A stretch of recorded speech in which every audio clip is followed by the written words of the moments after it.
Welcome to the Intelligence Briefing Live What's the Buzz, where leaders and hands-on experts share how they have turned hype into outcome. Today, we'll talk about creating an automation culture. And, who better to talk to about it than someone who's done just that? Asheesh Biyala. Hey, Asheesh, so great to have you on. Thanks for joining. Hey, good morning, Andreas. Thanks for having me. It's always good to see you. Looking forward to it. Awesome. Hey, why don't you tell us a little bit about yourself? Definitely. Yeah, so you mentioned Asheesh Biyala. I'm based out of Kansas City, working for one of the largest fintech firms, Acrisure, leading their intelligent automation program, creating the culture that we're going to talk about. And that has been a good part of my professional journey. Means prior to this, I worked for organizations in the emerging tech space, trying to help them understand what does emerging tech mean and how to drive strategies around emerging tech, how to help shape the culture, create the team. So that's my passion. That's what I like to do, and conversations like this honestly helps me learn and take these learnings back to the organization and help them grow. So again, thanks for having me. That's awesome. Thank you so much for sharing. And I really love that mindset of sharing and learning together. So I hope that many of you in the audience also find something that you can take away from today's session and apply in your own world and in your own businesses. So I really can't wait to get started. Been really looking forward to having you on. So to those of you in the audience who are just joining the stream, please drop a comment in the chat where you are on your journey and how you are maybe building that culture. So Asheesh, should we play a little game to kick things off? What do you think? Absolutely. Love games. All right, perfect. So this game is called Fill in the Blank. When I hit the buzzer, the wheels will start spinning. And when they stop, you see a sentence. And I'd like you to complete that sentence with the first thing that comes to mind and why. So fill in the blank. And to make it a little more interesting, you'll only have 60 seconds for your answer. So we keep it a little short and put just a tiny bit of pressure there. So, All right. and for those of you watching us live, again, please drop your answer in the chat and why. So, Asheesh, are you ready for What's the Buzz? I think I'm ready. Let's do it. Okay, great. Then let's get started. Okay. Perfect. So, the best way to learn about AI is 60 seconds. Go. Yeah, I think the best way to learn about AI is to, again, give yourself time and space to participate in the discussions like this and reach out to people in your network who may be working in that space. And then start small, right? Understand basically, attend webinars, attend conferences if you can, and just understand the very basics, try to understand the basic fundamentals, and try to apply in whatever way you can in the organization without just going full steam ahead. And I think that's the way you can really shape up your learning and figure out what's the best way to apply this in your own organization. So again, building the community of AI practitioners around you is very helpful. It's key. Fantastic. Thank you so much, and well within time. So, also seems to match with what folks in the audience are saying. So, try, do, learn from the network and from resources, talk to people, and understand where the use cases are. So that's really awesome. So like I said, today's theme is around culture, and you mentioned that this isn't your first rodeo. So when you introduce automation in an organization, people, at least from my experience, are usually a bit cautious, and especially if you want to automate parts of their job. But you need to build that culture around automation, like you said, if you want your program to succeed. And so, in a certain extent, the organization needs to embrace that culture. Mm-hmm. So I'm curious, what have you seen being the most important thing to create this automation culture? Culture is a very I would say it's a very important word in the sense that when people talk about culture, right, it's a set of beliefs, right, customs, traditions that bring people together to drive change. Um, Everybody loves to talk about culture, but then when it comes to how do you shape culture, how do you change culture, that's where things get really, when you start going into the gray areas where there's no really one answer, right, or there's no right or wrong answer. When I look at corporate organizations, right, and any organization's culture is driven by its vision, mission, and guiding principles, right? And this culture is what drives an organization's appetite to adopt transformation, adapt themselves to emerging tech like automation and AI. So first of all, you really need to make sure that your automation mission and vision are aligned to your organization's mission and vision. I mean, that's the first thing I did when I to any new opportunity where I had to create that culture program, right? What is my mission and vision, and how does it align to my organizations, right? Then another important thing to do is to create the culture is to create a community. In this case, around automation, create a community around automation, a community of champions who can really help you promote automation within your organization. But without this alignment to organization's mission and vision, it becomes really hard to set up this community to either change, embrace, or influence the culture, right? So having that alignment with your organization vision and mission helps you really sell it to these potential champions and help you create the community. Those are the very important things, foundational things that you should be doing. I would say as you move forward in the journey, the other important thing to do is to then treat automation itself as a product, not just a tool or a project, but it should be approached in the same way as any other flagship product that's critical to the success of your organization. Once launched, put into practice, review them with your key stakeholders, review these champions, iterate upon them, update and improve them. And that again really helps you gain their adoption and build a culture. Fantastic. So I hear it's a set of beliefs, create that vision and mission, make sure it's aligned with the organization, and build champions and see that it stays aligned, right? In Yeah. looking at the chat, yeah, please go ahead. Sorry. No, I'm saying that you got that right? And like I said, the product side of things is it's having a product strategy around it. How are you going to grow that across the organization? How are you going to leverage those champions to scale that across the organization is another important to, I guess, expand that culture, to enforce that culture. Fantastic, yeah. And looking at the comments in the chat, I see things around change management. Culture is shaped by early wins, and finding those early wins, something that Tyler said. I think Amir said culture should start top down, and again, to your point as well, defining the vision and really starting there. So great to see, also that the feedback from you in the audience and how that matches with what you're sharing independently as well. Now I'm curious. It's one thing talking about culture and say this is how you can do it or how you should do it. And you mentioned you worked at different companies in the past where you've created this culture. So how have you seen this be different between companies, if it has been different at all? What's something that you've seen be different at different companies?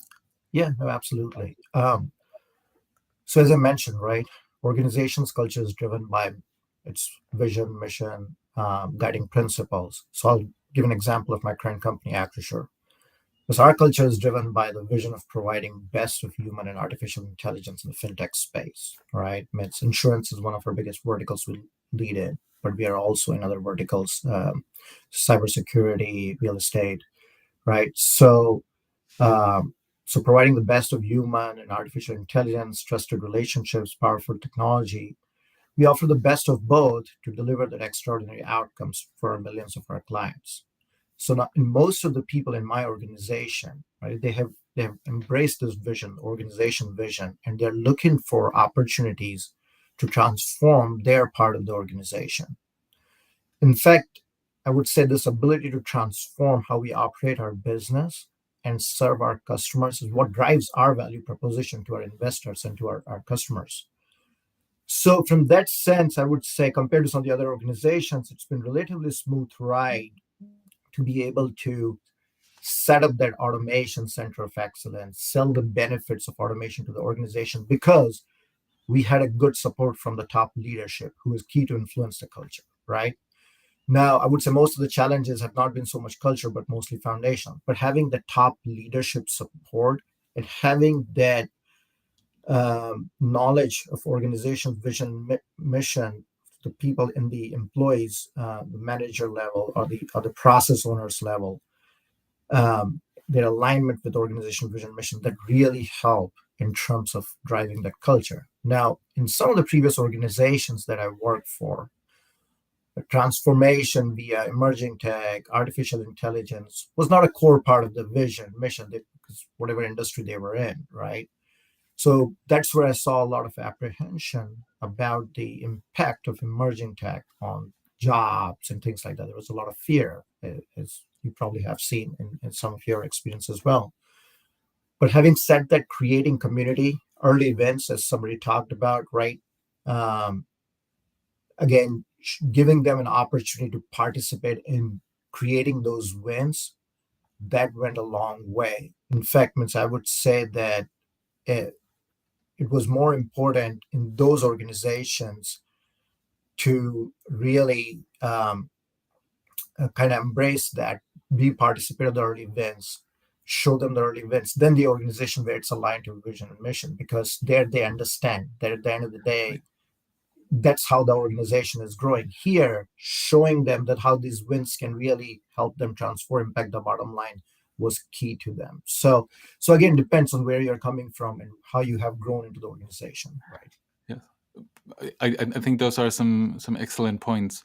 And I could imagine that in maybe a lot of organizations, the vision and mission are not yet aligned with the AI strategy, or AI is not yet a core part. Right. So to what you were alluding to, previous organizations you've been at, how do you create this awareness, and how can you help shape this mindset, such that people are more open to embracing automation? What have you found be successful? Yeah, for sure. As they say, right, Rome wasn't built in one day, right? So you have to invest the time in understanding your organization's appetite for a change. And if the appetite is not there, you have to come up with ways to create that appetite. And once you have that understanding, you need to come up with a strategy to create, again, a community of champions that can rally around you. So, for example, to answer your question, something that has worked well for me in the previous organizations and even current organization, especially at the beginning of the journey, as you're trying to create any kind of AI automation program ground up, is to use your network of leaders like you or other people, my peers in other companies who are much ahead in their journey, to show and tell their wins, to come and participate in some internal discussions. So I've been lucky enough that my peers have really accepted my invitation to participate in discussions, share their show and tell with some of the folks in the organization. And that actually really means goes a long way in terms of people understanding that it is happening in the real world and it's the art of possible, right? It's a win-win situation because not only it helps my peers who are coming and participating in the discussions expand their network, but again, it also builds excitement around art of possible. Now, the other approach could be like, again, it depends on the resources available in the company, the skill set. In some of my previous organizations, a federated approach to automation was a viable option because of the kind of skill set, leadership support, resource capacity. And that kind of goes into how can they participate in those early events, right? So creating those champions, let them get their hands dirty using the federated model was a good way. Now, it may not work in all the organizations, but that's another way that really helped me build that community that helped me showcase those wins across the organizations, right? And you need to have right governance in place for sure. And that's why you have to understand your organization's appetite, where that is. I would say the other approach that worked is, again, and work with your vendors, work with your community to even see your the good work that you're doing in the organization, those early wins. If you could even potentially get nominated, right, in a conference for maybe an award, or to get your name out there in that community that, hey, this company and this group is doing some good work, right? Could be publishing a white paper, doing webinars, right? So um, some people might find it uncomfortable, but there's nothing wrong, right? And about sharing, learning, it's actually very critical to let everyone know about the great work you are doing. So there are these different approaches, right? And I've tried all of them, and it's not one size fits all. You have to understand your organization's culture around it, and So then it sounds so it sounds like there's a different toolbox, if you will, that you right, can pull from in different different things you can do. To your point, absolutely, how you elevate that visibility of what you're doing, how you find those win-wins, and how you talk about yeah, it. that's right. I know we're already a little bit over, but I think it's okay if we take one more question. I saw one from Jesse in the chat that I think is a really good one, that I would love to get your take on. So Jesse said, what are the best qualities for an automation champion to have? And maybe if I can add one additional perspective, what roles are these champions in? So what qualities should they have, and what roles are they in that community that you're building? Absolutely. So if I have to answer in very short and sweet, I say right attitude and right aptitude. I use that quite a bit, not only just building champions outside, but even just hiring in my own team. And in terms of the qualities, right, just to kind of elaborate on that, right aptitude is, yes, you need to have certain level of aptitude to make sure that you understand your organization's business processes, understand the technology a little bit, and how do you bring them together. Attitude is that willingness to embrace change, right? And willingness to break silos and build a community, and make sure that you are thinking through how can you really bring in more efficiencies in the organization, and be willing to change, right? And learn new things. In terms of hard skill sets, I would say personally in my team, if I look at all the companies where I build team, there are people who came from fraud. There are people who came from HR, like fraud management, HR, finance. There are people who came from customer service centers who were just picking up the phones. But again, because they had the right and answering customer calls, but again, they brought in right attitude and aptitude. They brought in the willingness to learn. Today, one of my senior architects, if you talk to him, he lives and breathes automation. 5 years ago, he was picking up the calls from the customer to help them with their fraud issues, right? So I think, yeah, it's the art of possible there, and you have to be just willing to do it. That's awesome. I love how you phrased it. That's really about attitude and aptitude, and people's eagerness and willingness and motivation, to grow into this role and learn more about it. Yeah. Fantastic. So hey, that's really awesome. Maybe let me summarize real quick what I heard you share. Number one thing for culture, first of all, culture is a set of beliefs, but you need to align your AI and automation culture to your company's vision and mission, and make sure that it stays aligned.